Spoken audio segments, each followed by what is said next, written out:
Praise the lord. ఈరోజు దేవుని వాగ్దానము, యెహోవా ఈలాగు సెలవిచ్చుచున్నాడు, నా రక్షణ వచ్చుటకు సిద్ధముగా ఉన్నది, నా నీతి వెల్లడియగుటకు సిద్ధముగా ఉన్నది. న్యాయ విధిని అనుసరించుడి, నీతిని అనుసరించి నడుచుకొనుడి. యెషయా గ్రంథము 56వ అధ్యాయము 1వ వచనము. సహోదరి సహోదరులారా, రాబోయే కాలంలో కనిపించే ఒక గొప్ప సంభవాన్ని గురించి దేవుడు మాట్లాడుతున్నాడు. ఈ సంభవం ఏమిటో, ఎప్పుడు జరుగుతుందో స్పష్టంగా లేదు. దేవుని రక్షణ, ఆయన నీతి నిజాయితీ వెల్లడయ్యే ఈ సంభవం ఆయన ఇజ్రాయేలును బబులోను చెర నుండి విడిపించిన వృత్తాంతమని కొందరి అభిప్రాయం. యేసు ప్రభువు ఈ లోకానికి వచ్చినప్పుడు రక్షణ, నీతి న్యాయాలు అద్భుతమైన రీతిలో వెల్లడయ్యాయి. కాబట్టి ఈ సంభవం దానికి సంబంధించినదేనని మరికొందరి అభిప్రాయం. ఏదేమైనా ఆయన ప్రజల రక్షణ కొరకు, సర్వమానవాళి విముక్తి కొరకు ఆయన ఇవ్వవలసిన వాగ్దానాలు, ప్రవచనాలు సమృద్ధిగా ఇచ్చాడు. ఆయన మాట సత్యము.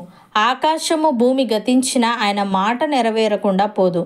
మనుష్యులందరూ రక్షింపబడి ఆయన న్యాయ విధిని అనుసరించి నడుచుకోవడమే ఆయన అనాది ప్రణాళిక.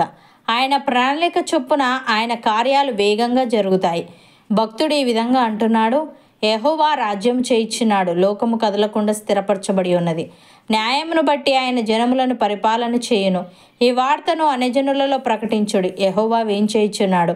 ఆకాశము సంతోషించునుగాక, భూమి ఆనందించునుగాక, సముద్రమును దాని సంపూర్ణతయు ఘోషించునుగాక, పొలమును దాని అందుగల సర్వమును యెహోవా సన్నిధిని ప్రహర్షించునుగాక. వనవృక్షములన్నీ ఉత్సాహధ్వని చేయునుగాక.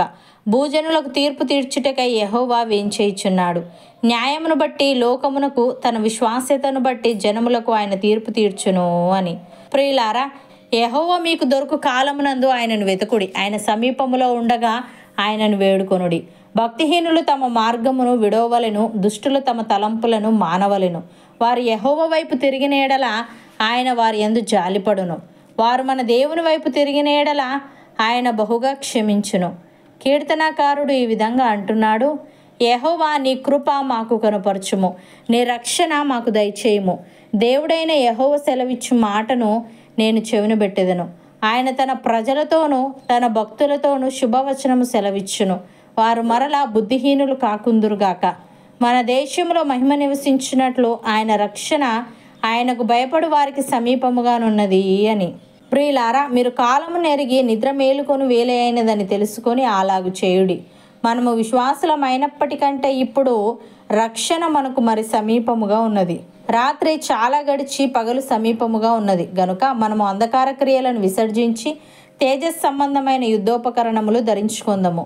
అల్లరితో కూడిన ఆటపాటలైనను, మత్తైనను లేకయు, కామ విలాసములైనను, పోకిరి చేష్టలైనను లేకయు, కలహమైనను మత్సరమైనను లేకయు, పగటి యందు నడుచుకున్నట్టు మర్యాదగా నడుచుకుందాము.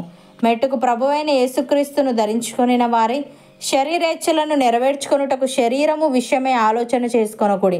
అపోస్తలుడైన పౌలు ఈ విధంగా అంటున్నాడు, నీతిమంతుడు విశ్వాస మూలముగా జీవించునని వ్రాయబడిన ప్రకారము విశ్వాస మూలముగా అంతకంతకు విశ్వాసము కలుగునట్లు దేవుని నీతి దాని యందు బయలుపరచబడుచున్నది. దుర్నీతి చేత సత్యమును అడ్డగించు మనుషుల యొక్క సమస్త భక్తిహీనత మీదను, దుర్నీతి మీదను దేవుని కోపము పరలోకము నుండి బయలుపరచబడుచున్నది. ఎందుకనగా దేవుని గూర్చి తెలియశక్యమైనదేదో అది వారి మధ్య విషదమై ఉన్నది. దేవుడు అది వారికి విషదపరచును. ఆయన అదృశ్య లక్షణములు అనగా ఆయన నిత్యశక్తియు, దేవత్వమును, జగదుత్పత్తి మొదలుకొని సృష్టింపబడిన వస్తువులను ఆలోచించుట వలన తేటపడుచున్నవి గనుక వారు నిరుత్తరులై ఉన్నారు. మరియు వారు దేవుని ఎరిగి ఆయనను దేవునిగా మహిమపరచలేదు, కృతజ్ఞతాస్తుతులు చెల్లింపనూ లేదు, కానీ తమ వాదములు యందు వ్యర్థులైరి అని. సహోదరి సహోదరులారా, మీకు బుద్ధి చెప్పుచున్న వానిని నిరాకరింపకుండునట్లు చూచుకొనుడి.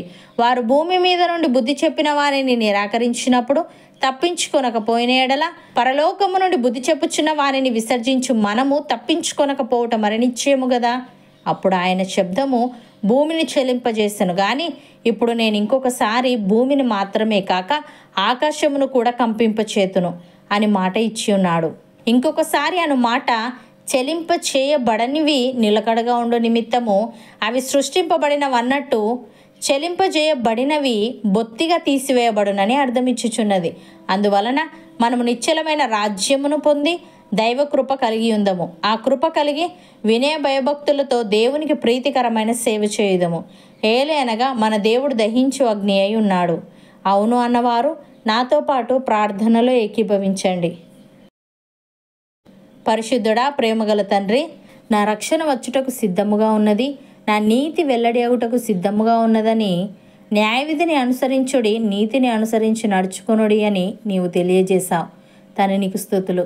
దేవా, నీవు మాకు దొరుకు కాలమునందు నిన్ను వెతికే వారముగా, నీవు సమీపములో ఉండగా నిన్ను వేడుకునే వారముగా, నీవిచ్చే క్షమాపణను పొందుకునే వారముగా మేము ఉండుటకు సహాయము దయచేయమని, మేము విశ్వాసులమైనప్పటికంటే ఇప్పుడు రక్షణ మాకు మరి సమీపముగా ఉన్నది గనుక, రాత్రి చాలా గడిచి పగలు సమీపముగా ఉన్నది గనుక, మేము అంధకార క్రియలను విసర్జించి తేజస్ సంబంధమైన యుద్ధోపకరణములు ధరించుకొనుటకు కృపచూపమని, మేము నిశ్చలమైన రాజ్యమును పొంది నీ కృప కలిగి ఉంటూ వినయ భయభక్తులతో నీకు ప్రీతికరమైన సేవ చేసే భాగ్యము మాలో ప్రతి ఒక్కరికి నీవే దయచేయమని యేసుక్రీస్తు నామమున ప్రార్థిస్తున్నాము తండ్రి.